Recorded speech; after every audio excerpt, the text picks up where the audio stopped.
Hi, my name is Alex Petruska. This is my audience. Say your name. Pat. DJ Joey B. Johnny. You guys can say. Good luck. Okay, like I said, my name is Alex Petruska. I'll be doing my speech on fishing. And did you know bass fishing is actually the fastest growing college sport? Competitive college students who are outdoor minded can represent their school with scholarships and even national championships in the sport of bass fishing. Conferences that have fishing include things like the Big Ten, Pac-10, SEC, and ACC. No one probably even ever knew that. The founder, Wade Milton, stated, "To anyone who suggests that fishing is not a real sport, I challenge them to spend a full week getting up at 5 a.m. and heading out on the water for 8 to 10 hours a day, under all types of weather conditions, and then say this isn't a real sport." You have to be committed to be a pro fisherman. There are many stereotypes when it comes to fishing. Fishing can be too boring, as a lot of people know it. Some people think you have to be a hillbilly to be a good fisherman. There's different fishing. Fishing takes no skill at all, people think too. And people also think you have to be really lucky to even catch a fish. And you have to be good at lying about what you caught, because everyone thinks that people say it's way bigger than it actually was than what they caught. Now, what got me into fishing? My grandma grew up on a lake called Atwood Lake, which is about an hour south of here. It's in Delaware in Carrollton County, Ohio. And my whole childhood, there's nothing too much to do on a lake, so you have to fish if you aren't going to be bored. Well, one day I was fishing on the dock, and my pole was out, had a bobber out, and I went in to get something to drink. I came back, and the pole was gone. Obviously, a huge fish probably got a hold of it and took it into the lake. Ever since that day, when I was young, I've been in love with fishing every single weekend. Also, I did stop fishing for a couple years because of school purposes. And 2 years ago, I started going to Lake Erie because all my friends, a lot of my friends have boats up there. And we would go out walleye fishing, perch fishing, wake up at 5 in the morning. And it's just a way different style of fishing than the normal just inland lakes fishing. But that's what got me back to fishing. The topics that I'll be talking about today are the equipment which is needed, the species of fish that can be caught in this area, local places which you can fish, and the different techniques used on different lakes, because when you fish like Mosquito Lake, Lake Milton around here, and then when you go on Lake Erie, it's a way different strategy. First, I'll talk to you about equipment, because of course if you want to start fishing, you need to have good equipment to do it. First, you need a state fishing license. That's the first thing you should get, because it is illegal to fish without a fishing license. You can't get a fine for like around $500, so it is a big deal. And they're cheap. If you get them in-state, it only costs you $20. You can go to local Walmart and get one. But if you do go out of state, you can't use your in-state fishing license. You actually have to go and purchase one online, or in that state, go to one of their stores and buy it. And since you're out of state, they do charge you a little more, probably around $50 to $55. Next thing you need is reels. Now there are many different kinds of reels. Right here I have a spinning reel, which it's usually known for being able to cast really far. Sometimes it can be accurate, but it's really good for the distance. Now all you do to use this is have to pull back the lever and then take the line and just flip it and let go at the same time. It's not too difficult. It's actually one of the easier reels you can do, but it is good for distance. The next is a bait caster, which I currently do not have on me, but it's about not too big of a difference. But a bait caster is meant for, it's really good for accuracy. If you want to fish under docks, you can cast and jig it under docks really easily. The next one is, which I have here, is called a trolling rod. Now the difference between this and the other rods and the reels is this one you cannot cast. This is meant for only when you're on a boat and you're moving and your line's out in the water and you just release it until you have a fish and you reel in. But you cannot cast or to mess up the line in the reel. And it's actually meant for bigger fish because the pole is way longer and strong. Now there are also different forms of bait, of course, you need when you're fishing. The first is live bait, which catches almost anything, including minnows, shiners, the average worms, night crawlers, maggots, anything like that you can use for live bait. But there are also lures, fake bait, which represent smaller fish, which are these right here. Now the difference is this one right here is a floating one, and this one right here sinks. The way I know that is the lip right here on this lure, the longer the lip is, that means the farther it'll go underwater. Or on this one right here, there is no lip at all, so this one actually floats on top of the water. And it's mainly meant for catching bass and different types of fish like that. Now there are different kinds of hooks. These hooks right here, I won't take it out, but they're meant for catfish. They're really big hooks and they're strong because if you get a big fish on the line, you need a strong hook or it will bend. What are the different hooks that are on these lures right here, which you can see?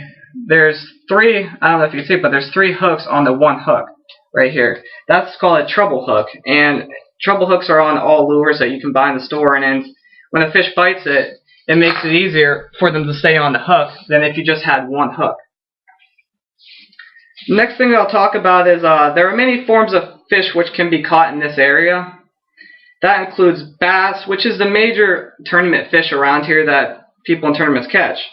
That you can catch largemouth bass, smallmouth bass. Largemouth bass are mostly in all lakes around here. You can catch them in rivers. You can catch them in murky water, clear water. It doesn't really matter. They're almost everywhere. Where smallmouth bass are mostly stay to the rivers, like around here, the Allegheny River, the Ohio River. Some lakes do have them, but the lakes usually inhabit the largemouth bass. Second, there are walleye, which is personally my favorite fish to catch. And you have to watch out with them because they have sharp teeth, and they're kind of longer. And that's mainly what I catch on Lake Erie, and a lot of the lakes here have them too. But lakes that are more south of here in Ohio will not have walleye because it's a cooler weather fish, and they can't go where there's hot water. Second is perch. Perch, you can almost catch everywhere around here. They're bottom feeders, so all you do is need to jig a hook on the bottom of the lake, and you can catch them pretty much in any lake around here.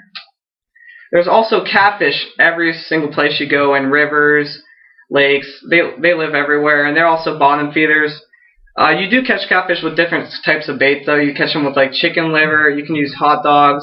You can use dough balls, any kind of thing like that. They like disgusting looking things, I'll put it that way. Second kind of fish is a saugeye. A saugeye is just exactly like a walleye. It's a little more white tint to it, but they're only in more southern lakes. The southern lakes here that don't have walleye, they have saugeye, and it's pretty much the exact same fish. There are also many local lakes around here that you can fish at, including Mosquito Creek Lake, Lake Milton, Lake Berlin, and then Lake Erie and Atwood Lake, which I already talked about. Mosquito Lake is located in Cortland, Ohio. It's a well-known fishing lake for walleye around here. It's right up the road. If you go 680 711 connector, it's about only 45 minutes away, not too far. There's Lake Milton, which is also Lake Berlin, which is right next to it. They're actually connected lakes. There's a river that runs from Lake Milton and connects into Lake Berlin. They're close to each other. Lake Milton's located in actually Lake Milton, Ohio, and Berlin's in Berlin Center, Ohio. Those two lakes are really known for their walleye, muskie, fish like that. It's a big fishing lake, not too much of a recreational lake like Mosquito Lake is. And then there's also Lake Erie, which everyone knows about. It's the smallest, shallowest of the Great Lakes. It's actually the only Great Lakes that will totally freeze over. And then there's also Atwood Lake, which I talked about earlier, which is mostly, there's a lot of houses around there, recreational lake, a big fishing lake for saugeye and bass, and things like that, which is located in Carroll County. But Lake Erie is way different than people think, than the different local lakes around here. They do inhabit the same fish than all the other inland lakes around here, but the fish you catch in there are way larger, and there's a reason for that, because the amount of water they have around them can allow them to grow way bigger than the smaller lakes around here. The last thing I'll talk about is the different techniques that fishing is involved with. Fishing smaller lakes can be a lot different than fishing large lakes like Lake Erie. And first I'll talk about the normal, which everyone does when they're first young, bobber fishing. Bobber right here, put the bobber on, put a weight on, and put a hook. I do have to say it is the most boring part about fishing, but that's why I don't do it anymore. It's meant for usually young kids that don't know what they're doing. They can just put their bobber in, wait until it sinks, and they know they have a fish. The next thing you can do also is using waders. I don't have any on me right now, but waders they come up to around here on you, and they allow you to walk out into the water without getting wet. So you can get deeper in the water and get the fish that are a little deeper. They work well when you don't have a boat, same with bobber fishing. Those are the two main ways of fishing without using a boat. Now the next 3 ways I'll talk to you about, you need to have a boat to accomplish it. First is trolling. Trolling is when you want to move about 2 to 3 miles an hour, and you use a trolling rod right here, which I showed you. And you'll put this line out in the water, usually with a lure. You put a lure on the line, put it out in the water, and then let go on the thing. So when the boat is moving, your lure will sink.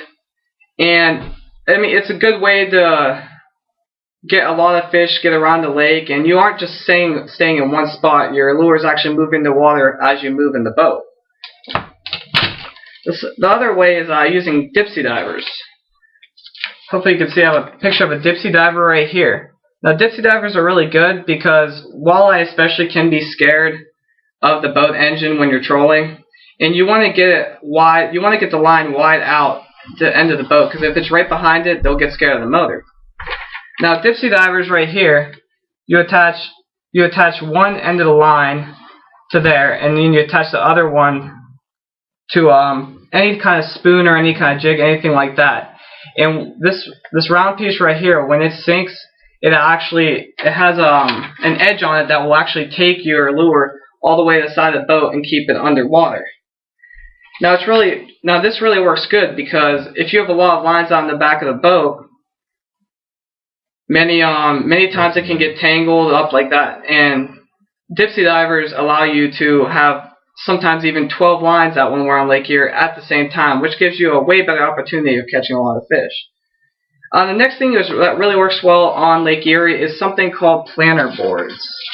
Picture of a planter board is right here. This is you can make them yourself. It's mainly a few pieces of wood with a flag on top, but you put it out on the side of the boat. It works just like a dipsy diver, and you attach a hook to the bottom lure, which it takes it out to the side of the boat, so it's not right behind the boat, and it won't scare the fish away. This also is a gadget that will help you put up to 12 lines out at the same time, which again allows you to catch a lot more fish. In conclusion, hopefully you have learned everything you need to know about fishing to get started if you're interested in it. I hope that you are better informed about the equipment which is needed of fishing, like the tackle I showed you, the bait, the different reels that are available for you to buy, the many local lakes around here, not just Lake Erie, but in how different of a style and technique you need to do to catch fish on each of them. And like I said, the many fishing different techniques that you can use at all the lakes.